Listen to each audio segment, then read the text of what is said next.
বিসমিল্লাহ। অনেকটা নিয়ে নিছি, অনেকটা। লেবু নেই, পেঁয়াজ, এই হচ্ছে কাঁচামরিচ, দেশি কাঁচামরিচ, এই হচ্ছে শুটকি ভর্তা, সিম ভর্তা,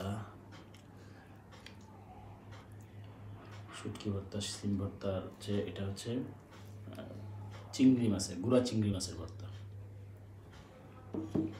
হচ্ছে গুঁড়া চিংড়ি মাছ, এই ঠিক আছে। লাগলে আরও নিয়ে নিব, ঠিক আছে। শুরু করি। বিসমিল্লাহির রহমানির রহিম।